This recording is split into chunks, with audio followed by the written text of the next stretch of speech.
Muhammadu Buhari was a military dictator turned Democrat. In 2015, he took the oath of office as a president elected by the people. And as the first presidential candidate to defeat a sitting leader, it was a remarkable moment in the country's history. It was in 1983 that he first ruled the country, taking power in a coup. As a young officer, he rapidly rose through the army ranks during a time when Nigeria was experiencing frequent regime changes. When he came to power, the economy was in turmoil and official corruption was rampant. He vowed to come down hard.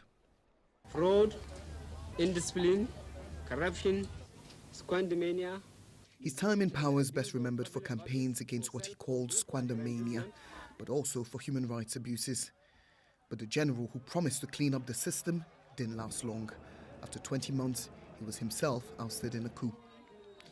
It was only after the restoration of democracy in Nigeria at the turn of the century that Muhammadu Buhari once again became a prominent figure in public life. Never a natural politician, he was seen as aloof and austere, but he retained a reputation for personal honesty, a rare feat for a politician in Nigeria. Corruption has virtually been developed into a culture in Nigeria. From the day we are sworn in as a government, anybody who abuses trust will be called to account.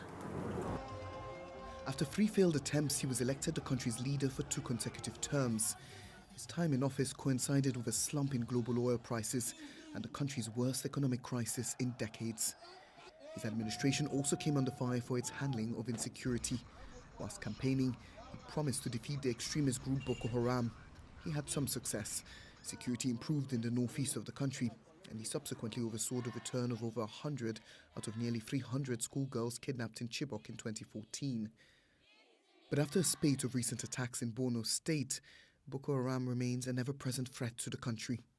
And under Buhari's watch, armed forces were accused of human rights abuses, like opening fire on anti-police brutality protesters at the Lekki toll gate in Lagos in October 2020.